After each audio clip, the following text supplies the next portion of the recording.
Since 1971, I have been intensely studying meditation and the human light body called the Merkaba, and my being has been absorbed in this ancient tradition for most of my adult life. It always seemed to me to be all-encompassing and the answer to my myriad questions about life. My inner guidance taught me the sacred geometries that led to my discovery of the light body, and sacred geometry itself appeared to be complete and hold all the knowledge and mysteries of the universe. It was truly amazing. After many years of experience within these fields of light, however, it slowly became clear to me that there was more. Yet for a long time I couldn't articulate what it was. As usual, God reveals herself in unusual and often cryptic ways. Somewhere within the inner worlds of my spaces, an hysteric jewel of immense spiritual value that goes beyond the Merkaba gradually made its way into my life. And for what reason? I can only assume that it was to be used. So these words are my gift to you. For truly I know who you are, and I love you as the earth loves the sun. I believe in you, and I believe you will use this knowledge wisely. But I am also not concerned that you might misuse this information, as it cannot be misused. Drunvalo Melchizedek.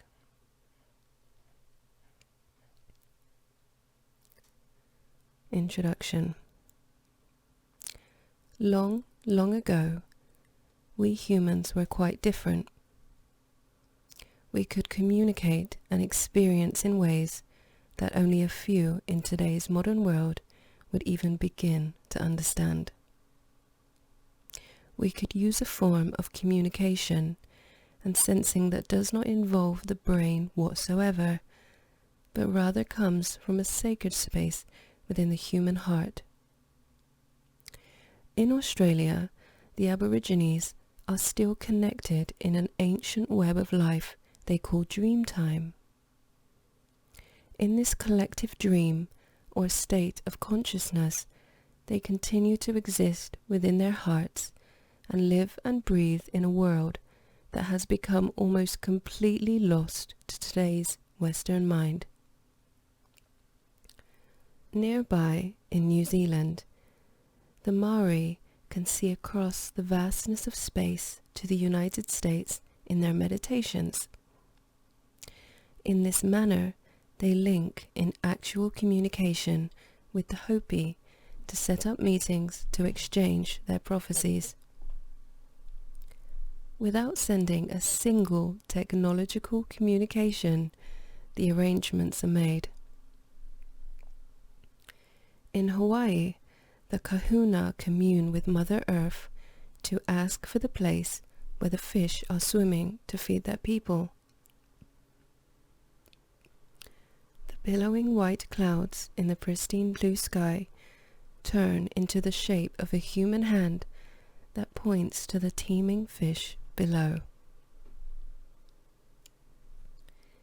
In a high mountain valley, deep in the Sierra Nevada mountains of Colombia, South America, lives a tribe of indigenous people who know the language that has no words.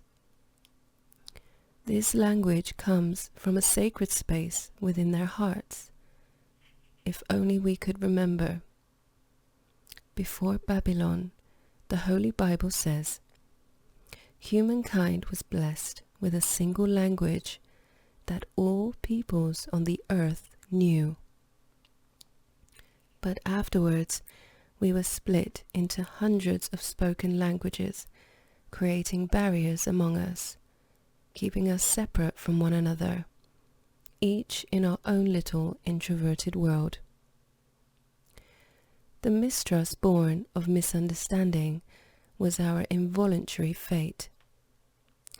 In this fashion, we were destined to be pitted against each other. We couldn't talk to each other. It was separation in the coldest form. Even if they were born of the same cosmic source, brothers and sisters were unable to express their thoughts and feelings, and soon became enemies.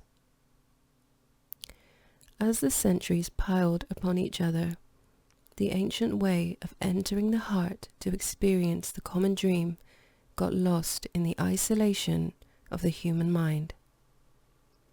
This is a book of remembering. You have always had this place within your heart, and it is still there now. It existed before creation, and it will exist even after the last star shines its brilliant light. At night, when you enter your dreams, you leave your mind and enter your sacred space of your heart. But do you remember? Or do you only remember the dream? Why am I telling you about this something that is fading from our memories? What good would it do to find this place again in a world where the greatest religion is science and the logic of the mind? Don't I know that this is a world where emotions and feelings are second-class citizens? Yes, I do. But my teachers have asked me to remind you who you really are. You are more than just a human being, much more. For within your heart is a place, a sacred place where me world can literally be remade through conscious co-creation. If you really want peace of spirit, and if you want to return home, I invite you into the beauty of your own heart. With your permission, I will show you what has been shown to me. I will give you the exact instructions to the pathway into your heart, where you and God are intimately one. It is your choice, but I must warn you, within this experience resides great responsibility. Life knows when a spirit is born to the higher worlds, and life will use you as all the great masters who have ever lived have been used. If you read this book and do the meditation, and then expect nothing to change in your life, you may get caught spiritually napping. Once you have entered the light of the great darkness, your life will change. Eventually, you will remember who you really are. Eventually, your life will become a life of service to humanity. In the last 2 chapters reside a surprise and a glimpse of great hope.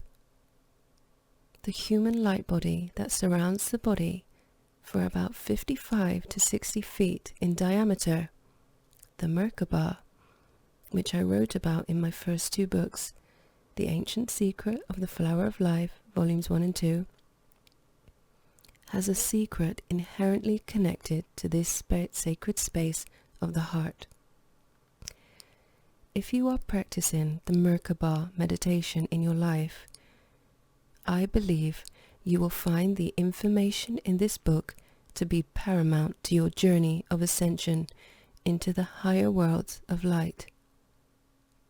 If you are only interested in the sacred space of your heart, may these words be a blessing in your life and help you remember your true nature. One last comment. This book is written with the least amount of words possible to convey the meaning and keep the integrity of the essence of this experience. The images are purposely simple. It is written from the heart, not from the mind. Chapter 1. Beginning with the mind. Clearing the air with technology.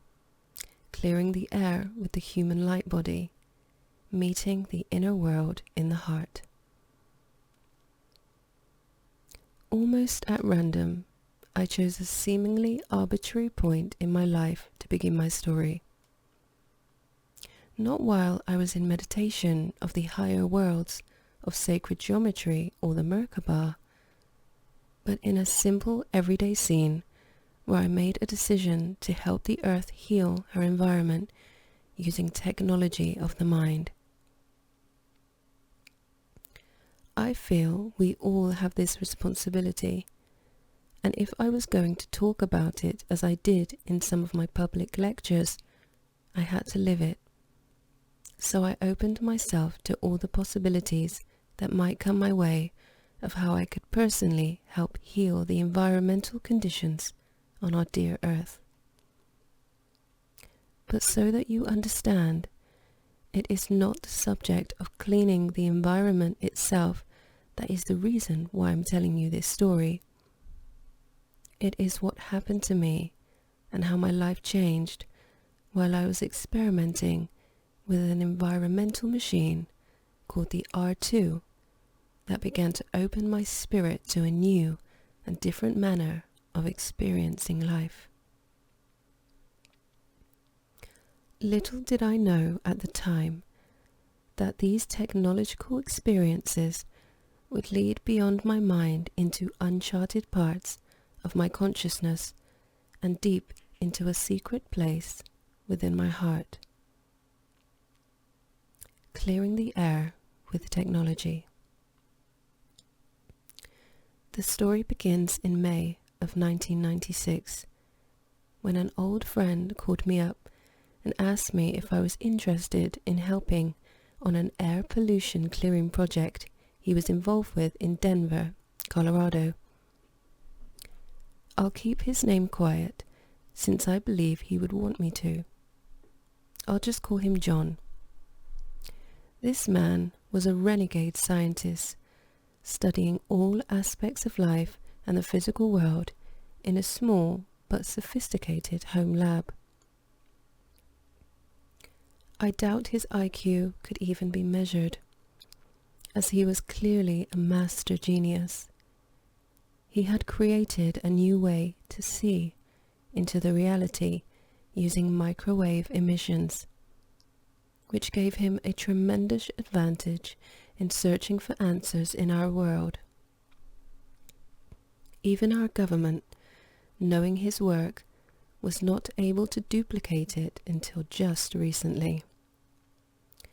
John said that he and his associates, one of whom was Slim Sperling with his incredible coils, had found out something about nature that could heal some of the environmental problems of the planet, and he wanted me to see what it was. He said that they had cleared up the air pollution in Denver and that the air was now pristine. He asked me to come and see this for myself. I could hardly believe this, since I used to live in Boulder, Colorado, just a few miles from Denver, which had at that time, in the late 70s, the worst air quality in America, worse than Los Angeles even. It was one of the reasons I'd left Boulder in the first place. Actually, I thought John might be exaggerating, but knowing his intellect and genius, pretty much anything was possible. So I figured, why not? I needed to get away anyhow, and this looked like something that at the very least would be interesting. I decided to go with an open mind, with no expectations, even if what he said wasn't true. This trip would bring me close to the snow-capped mountains of the Rockies, which always made me feel more alive. A week later, I stepped off the plane in Denver into a virginal atmosphere, the likes of which I had rarely seen in my life. It was more like there was no atmosphere. I could see the trees on the mountains in the far distance, 20 miles away. I just stood there like a lost tourist in a strange land, gawking at a cleanliness I never saw in the 5 years I lived there. To say my interest was piqued is putting it mildly. I was stoked. Could John really have done this? An airport taxi crawled up next to me. The driver exuding a soft, relaxed state of mind. He motioned for me to get in the front seat as though I was his old friend, and within minutes we were silently gliding towards Slim Sperling's home and research lab, a place I had never seen before, but I had heard great stories about. I remember looking into the taxi driver's eyes, and he seemed to be completely stress-free, an unusual quality for a taxi driver. I asked him how he liked his job. Looking at the road ahead, he said that he loved what he did. To him, people were like open books telling him stories of their experiences as they traveled around the world. On this note, he asked me why I was in Denver. I told him I was there to find an answer to the world's pollution problems. He looked at me, this time with a childlike innocence, and said, "It's all gone now. Look, no air pollution." I told him I could see that the air was amazingly clean. "More than that," he said. "Everyone I know feels so good. Do you know what happened?" I didn't have an answer to his question, and soon we pulled up to a series of old 2-story apartment buildings on the long street that eventually ends at the Colorado School of Mines in Golden, Colorado. Here I was to meet Slim Sperling, one of the researchers compiling the experimental information on a new pollution reduction instrument called the R2. This was a magical invention that somehow captured the waveform of a rain cloud just as it was about to lighten and sent it over a 35-mile area, breaking hydrocarbons down into harmless molecules, oxygen, and water vapor. Was it really true? It definitely felt like it from breathing the air on Slim's street. I knocked and heard Slim yell for me to come in, and so I did. His house was definitely a laboratory and not a place to live, sleep and eat. It soon became clear that his place to live was upstairs, separate from his researching world. Strange copper coils of various sizes were sitting around the floor, and there were other things that only God and Slim knew what they were. To this man, who looked like a cross between Merlin, with his long white beard, and an old cowboy searching for a lost cow to herd home. These old coils were actually doing something to help clean up Denver's air pollution. John was not there on the first day, but Slim, his co-inventor, and 2 other researchers who were testing the equipment were. Soon, the 2 left for the day, and I was alone with Slim and could begin to understand this man, who was another genius, as it rapidly became apparent. I stayed with Slim and his colleagues for a few days, learning what they felt they could share with me. Here is how an R2 works. Actually, there is much more to it, but the following is an approximation. The waveform a rain cloud emits just as it is about to discharge lightning is duplicated in a special machine. this is not the R2. It is then put on a computer chip in the R2, whose speaker system sends it into the atmosphere through an embedded coil called an harmonizer. The waveform then grows and expands into the shape of a toroidal held, like a donut, affecting the gravity waves to clean up the pollution from a distance. The R2 has 4 dials attached to the end of threaded metal rods, forming a tetrahedron. The dials can be turned to tune the toroidal held so that it becomes alive.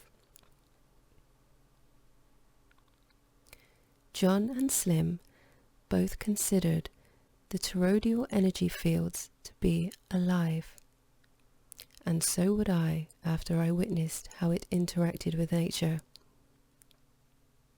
I tried to keep an open mind, since much of this was new to me at the time. First I learned how to tune an R2 by a feeling in my third eye as I turned the 4 dials on the unit. Really, it was very easy, as I'd had so much experience in the psychic field. Doing this seemed completely natural to me. Later I realized that only a few could do this right, but almost any sensitive can be trained. I continued my training until the day came when Slim and John felt that I was ready to test my skills. I was to tune an R2 in nature and bring a small area of Denver that had gone out of tuning back into balance. If an R2 goes out of tune, the area it is working on will go back to its original polluted state very quickly, usually within 2 weeks. At this point, I could hardly believe that any area of Denver could be dirty, but both of them said it was true. We drove for about 20 miles into the southeastern part of the Denver area. It was not an area I was familiar with. And then to the far outer edge of the city, parked the car just off the freeway, and began to walk up the side of a sloping hill to the ridgeline. As we climbed the hill, a small forest emerged towards the top. I'll never forget what I saw as I reached the top of this hill and looked down into the low, wide valley on the other side. The entire valley was filled with a reddish-brown cloud of pure pollution stretching for several miles. Underneath, a small aspen tree, hidden from view to anyone just casually walking by, was an operating R2 unit quietly singing its melody of a rain cloud. The problem was that it was out of tune. John and Slim told me to sit down in front of the R2, and they would see if I had learned my lessons. Filled with intense interest and a childlike sense of wonder, I sat down, cross-legged, in front of the unit and closed my eyes, beginning the meditation and sensing what would tune the unit. Just as I started to turn the dials, John stopped me and said, "Keep your eyes open and watch the pollution cloud." This was not how I had been trained, but I obeyed. I watched the cloud and once more started to adjust the dials. John stopped me again and said, "Also, listen to the birds." I turned to him and said, "What?" No one had mentioned birds to me during my entire training. He repeated, "Just listen to the birds, you'll understand." I had no idea what he was talking about, but I began anyway. As I turned the first dial, I felt the area change for miles around, but nothing happened in the visible world.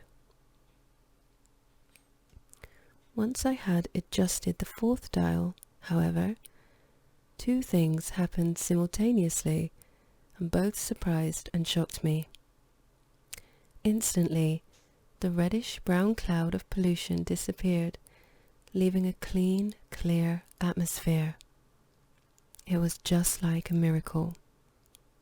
And at the same moment, the cloud disappeared. About 100 birds began to widely chirp and sing all around me. I hadn't known they were even there. The two events together had the oddest effect on me physically. I'd seen and felt the power of the R2, and in that instant I knew for certain that this new science was real and that I simply had to learn more by direct experience. During this time, especially in 1995 and early in 1996, Denver's air became extremely clean while the R2 was running. But the city's EPA took full credit for this phenomenon. The agency said that the measures it took were the reasons Denver's air became so clean. However, I watched as the R2 instantly cleaned large areas of Denver right before my eyes. So I realized that Denver's EPA was simply taking credit for something it had almost nothing to do with.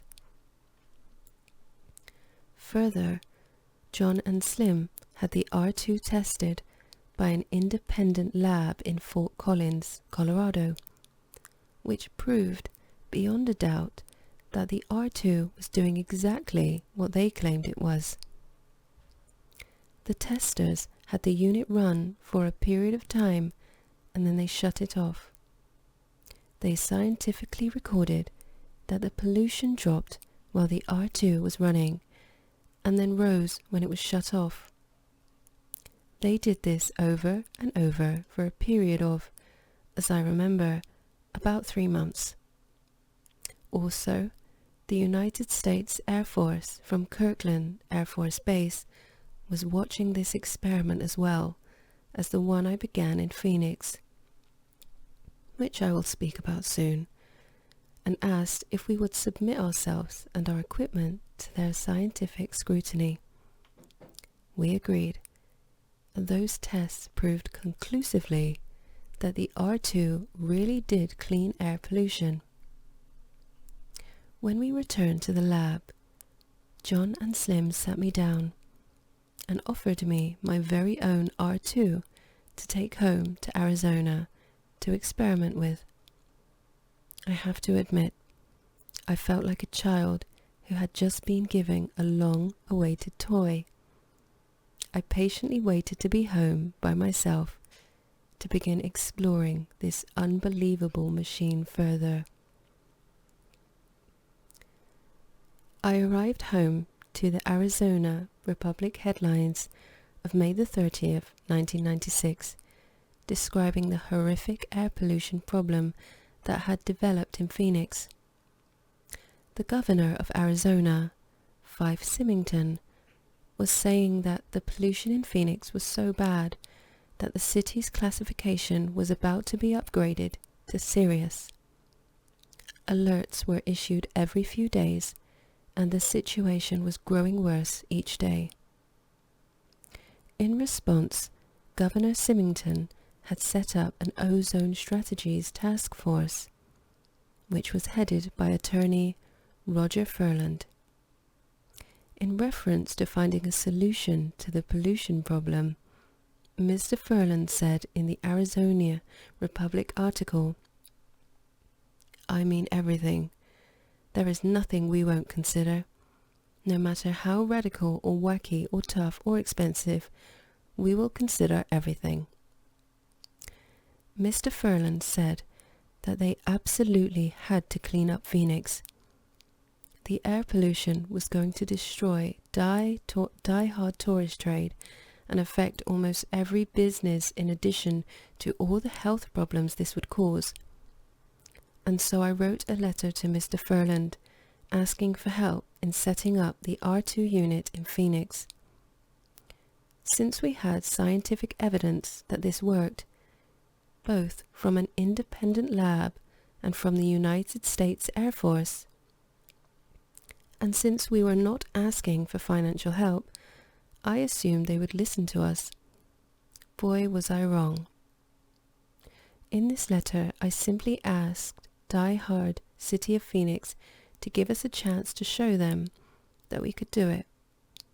We would pay for all costs, and all they had to do was to acknowledge our presence and monitor what we were doing. I received a phone call from the city by a man named Joe Gibbs, who told me that they were not interested in our R2 and they would not help in any way whatsoever. You must understand how baffled I was about this response. It was then that I began to realize that the newspaper article was only for show and politics, and that they had no intention of actually cleaning up the air pollution in Phoenix. They turned me down on every level. Fortunately, nobody could stop me from researching, because to me, R2 simply runs on a 9-volt battery and uses millivolts to operate. And federal law says that anything that uses less than 1 volt is unregulated. So, on my own, on June the 4th, 1996, I turned on the first R2 in Cave Creek, at the northern edge of Scottsdale. The air was so dirty and dry on that day that it was really hard to breathe. It had not rained for months and months, and even some cacti were dying. For the first 3 days, nothing happened. Then on the 4th day, a small black rain cloud appeared over my house. In all of southern Arizona, there was not one cloud, except for this one over my home and the little R2 unit. Then the cloud began to expand and grow in size. By the 10th day, the little cloud had grown to about 15 miles in diameter, and for the first time in a very long time, it began to rain and there was lightning, and man was there lightning, like I had only seen once or twice before in my life. The storm continued for hours on end, with flashes of lightning moving sideways across the sky. The air had the sensuous smell of ozone, and slowly the sky opened up for a downpour of water. From that moment forth, it continued to rain almost every day, cleaning the sky of pollution and filling the rivers and lakes with fresh water. By September the 1st, 1996, the waveform field created by the R2 was established, and from that day forth, there was no more air pollution alerts, not a single one, until the US Air Force asked us to shut down the R2 to see what would happen. We shut off the machine on May the 12th, 1998. And already, by the end of the month, the air pollution had returned, and the city had its first alert since 1996. During the time of this test, actually, we'd placed a second R2 in the city of Phoenix itself in March of 1997, and that is when it began to show results. The hydrocarbon measurements in the city of Phoenix stayed almost always in the single digits. Sometimes in the middle of downtown Phoenix, the hydrocarbons were measured at 0. There was absolutely nothing, no hydrocarbon pollution.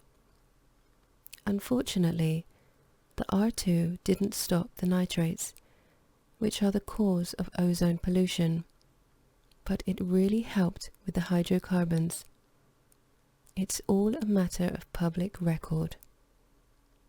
By the end of this test, I knew for certain that the R2 was a success, but the US Air Force, who had been monitoring my actions, entered the picture and asked me to shut down the operation. They wanted to see what would happen, and at the same time informed me that the US EPA would never allow what I was doing. They suggested that I go outside of the United States, and so, with the blessings of the US Air Force, I began to experiment in foreign lands. From June of 1996 to May of 1998, I had performed work with the R2 and achieved amazing results, none of which the city of Phoenix would recognize. Finally, I sent another letter to the city of Phoenix. May the 7th, 1998. Dear Mayor Rimza, in May of 1996, an article was written by the Arizona Republic describing how bad the air pollution in Phoenix was and how the future of Phoenix was jeopardized by this problem. In this article, it said that Governor Five Symington had set up an ozone strategies task force which was headed by Attorney Roger Ferland. This article is enclosed. Mr. Ferland said, in referring to the pollution problem, "I mean everything. There is nothing we won't consider. No matter how radical or wacky or tough or expensive, we will consider everything."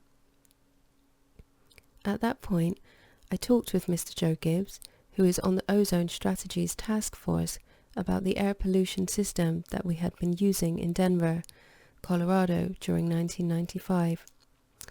As it turns out, Denver, during the time while we were using our system, had the cleanest year on record ever. Mr. Gibbs told us that he was not interested in our system, but that because it used less than 1 watt of energy, there were no laws to stop us from conducting a test if we wanted to. We told Mr. Gibbs that we would do this test entirely at our own expense. He still said no. We asked him if he would at least monitor what we were doing, and he refused. I feel he really was not helpful at all. I experienced a very different attitude from Mr. Gibbs than what Mr. Ferland had expressed in the above-mentioned article. Months later, when we tried to give him the independent scientific testing from Fort Collins, Colorado, that proved that our equipment worked, he was too busy. Even when the Air Force, who has also been working with us, called to talk to Mr. Gibbs, he still was not interested. On June the 4th, 1996, we set up a minimal system in Cave Creek, which has a range of about 35 miles. It takes 3 days for the system to turn on, and then about 3 months for it to become stable. We were fully operational by September the 1st, 1996. A city like Phoenix should have at least 10 units running, but we could not afford to do that. Running 1 unit is like having a beautiful new car with only 25 horsepower, but it was better than nothing. Prior to September the 1st, 1996, Phoenix was having an unusually high number of alert days and was about to go into a serious rating by the EPA. But after September the 1st, 1996, I believe we have not had a single alert day, and the pollution has been dropping steadily. In March 1997, another unit was installed near the airport. This gave a much stronger system and affected deeper into Phoenix. Kirkland Air Force Base in New Mexico has been interested in what we are doing for some time. They have run tests on some of our equipment, and if you are interested in what they think, you can call it. Call Pam Burr at 505-212. The reason we are writing this letter is to inform you that we are dismantling our system as of May the 12th, 1998. We have been letting the system go out of tune for 3 weeks now. Over the next 90 to 120 days or so, air pollution could return to the way it was prior to June of 1996. Judging by the way the city of Phoenix has responded to this science so far, we do not expect further communication. However, if you find that perhaps we can help you keep our city clean of pollution, please give us a call. During this testing period, I slowly began to understand what was actually happening and how human consciousness was interacting with the R2 field. I discovered that the R2 was physically created in the image of the human light body, or the Merkaba. Therefore, it should be possible for a person who knows the Merkaba meditation and also knows the vibration of the rain cloud to combine these two components and then duplicate the action of the R2 using only pure consciousness without the help of a machine. I thought about this for hours on end, and one day I found myself in Australia teaching about the Merkaba when one of the students said, "Well, if the R2 can change the atmosphere over an area, why can't a person who knows the Merkaba do it himself?" My very thoughts. Clearing the air with the human light body. There had been a terrible drought in the northern part of the east coast of Australia. I don't remember the exact timing, but it must have been in 97 or 98.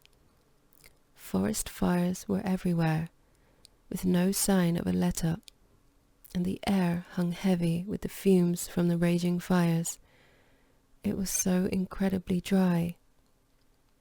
So with this student, about 3 other people witnessing, I began the meditation of the Merkaba and sent the sound of the waveform of a rain cloud through my Merkaba into the surrounding atmosphere for miles around. Nothing happened that afternoon, but the following morning we woke up to the sound of rain pounding on the metal roof of our cabin, and the sky was filled with mist and high clouds. I jumped up and ran to the window to watch the fierce rain coming down like a waterfall around this little home. The excitement in my heart made me feel like a kid. I knew it had worked, but at the same time it was only once, and once could simply be a coincidence. The rain continued for 3 days, and hadn't stopped when I had to return to America. Later, when I was back home, I received a call from my friend in Australia, who said that after 2 weeks it was still raining hard. He said that all the forest fires were out, and the government declared that the drought was over. My interest was piqued. Was it really true? Could an ordinary human being change the weather through meditation? A couple of months later, I found myself in Mexico City teaching a group about the Merkaba. When I told the story of the rain in Australia, one of the listeners said, "Well, if you can do it in Australia, will you do it here in Mexico City? Our air is so polluted that we can hardly breathe." I have to admit, I have been all over the world, and I have never seen a place where the air was as polluted as it was in this city. I could see no further than 2 city blocks before the buildings disappeared. In fact, I could not even see the sky in the middle of the day. It looked like I was living inside a brown dome, and each breath smelled like I was standing behind a diesel truck. This would definitely be a good test. Accompanied by over 40 witnesses, I went to the middle of the city, to an ancient pyramid that was located next to several freeways. We climbed to the top where we could see the city in all directions, but only for a short distance because of the thick pollution. We sat down in a circle, facing one another, on a large, flat, grassy area that was on top of the pyramid. Everybody knew what I was about to do. Begin a meditation using my natural Merkaba field as an antenna to send out the vibration of the waveform of a rain cloud just as it was about to send lightning from its belly. I set my watch, as others did, and began meditating. 15 minutes into my meditation, a blue hole opened in the sky, directly above my head. Everyone looked up and pointed. The hole began to grow, and grow it did. After about another 15 minutes, it had expanded to about 2 to 3 miles in diameter.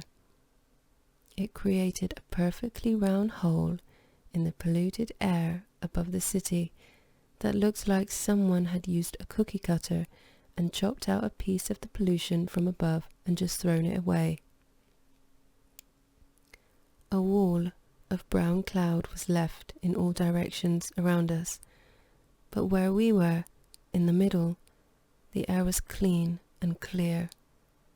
It smelled like roses, and a beautiful pink cloud formed in the sky above our heads. It was impressive. For 3 hours and 15 minutes, as we recorded it, the wall did not move. The government sent helicopters over the hole to see why it was there, but I never heard what they thought of it. And then, at the end of this time, I told the group that I was going to stop the meditation and to watch what would happen.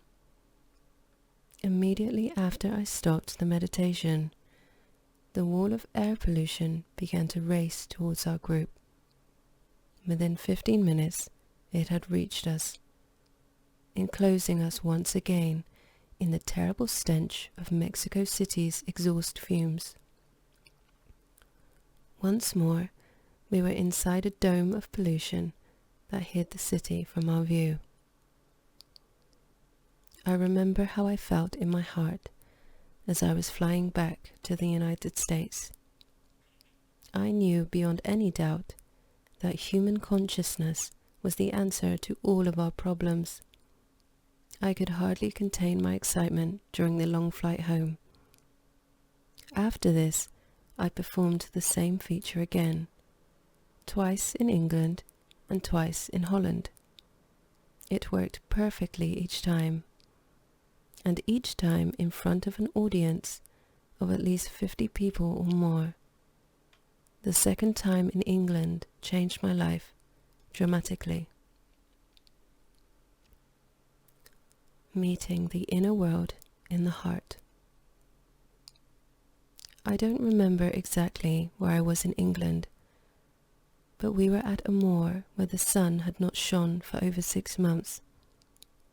The entire landscape was drenched in an everlasting fog that made everything wet and soggy. I was teaching about 55 people about the Merkaba, and on the last day of a 4-day workshop, I suggested we try the meditation to clear air pollution. But there was no pollution here, only fog. My inner guidance said, "Don't be concerned. Do the meditation and watch what happens." It wasn't easy to convince this English group to go outside into the fog and rain and set up a meditation circle on a wet, grassy field, but they finally agreed. I think they thought I was a little crazy, but somehow they believed me. They all brought out their umbrellas and sheets of black plastic to sit upon. So here we were, 56 people, including myself, sitting in a circle in the fog and rain, holding up umbrellas to ward off the elements, looking like fools. In silence, I began to do the meditation, fully expecting something to happen, but not knowing what. After 15 minutes, a blue hole formed above our heads and began to expand, just like it had done in Mexico City. Only this time, it expanded much faster and farther, continuing until it was about 8 miles in diameter. We were now under a clear blue sky, with the afternoon sun behind the fog that stood like a half-a-mile fence around us in a circle. And then it happened. A feeling came over everyone in the circle as we all could sense the presence of God. It caused goosebumps on my arms. We looked up into the heavens, and there was the full moon shining brightly overhead. Only it was different. The sky was so clear that, again, it looked like there was no atmosphere whatsoever. Around the moon was something else I had never seen, but had heard about before. Stars. Stars around the moon in the middle of the day. It was awesome. Suddenly, my attention was directed towards the earth, and I realized that there were small animals, squirrels, rodents, dogs, all around us, watching. Lots and lots of birds were perched in the nearby trees, singing softly.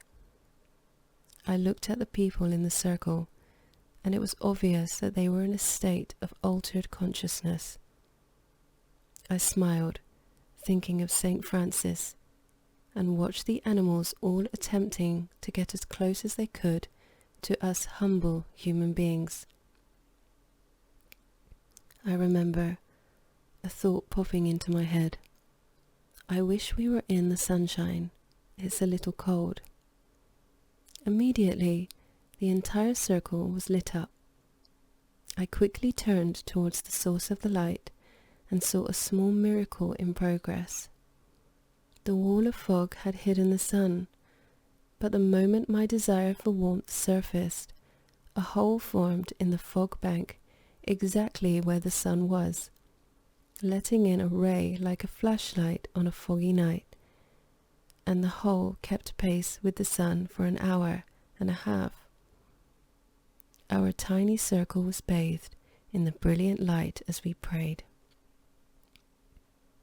Finally, I decided that we had seen enough, and the sun was going to go down in about 20 minutes anyway, so I told everyone that I was going to stop the meditation, and when I did, the circle of dense fog immediately raced back to where we were. Within minutes, we were enclosed again in the moor's mists and rain. And as we stood up, a true miracle by anyone's standards took place. A man had come to the workshop with his wife, and he had been in a wheelchair for over 10 years. He could stand up, but only for a few seconds. Enough time to change position or transfer to another chair, and his wife had helped him all the time. When everyone began leaving the circle, this man stood up from his wheelchair and began to walk back to the lodge with the group, leaving the wheelchair behind. He was walking. It was impossible. He was a little wobbly, but he was walking. His wife was practically speechless from the experience, but she told me later that not only was he walking, but his spine had also straightened out, and he was about 6 inches taller than he had been before. Joy flooded our hearts and empowered what had just happened in the field. As a healer, I have seen miracles many times in my life, but often me milady returns the next day. However, The next morning, the man walked into the room for breakfast with his wife, beaming at his side. Further, I knew a lady who was their friend, and each year she would call me and give me an update on him. After 5 years, he was still walking normally. Here is a case of a man who saw the true nature of reality as a result of the experience in this English field. I believe that he realized that everything is just light and that the world is created from within the human soul. He knew beyond a doubt that he could heal his disease with his own consciousness, and he did. This experience in England changed my life too, and it took a turn towards an unyet known awakening. I began to realize that within the human soul was something far greater than anything science or the logical mind had ever considered. The outer world is created by an inner world that I somehow knew was in the human heart. Of this I was certain.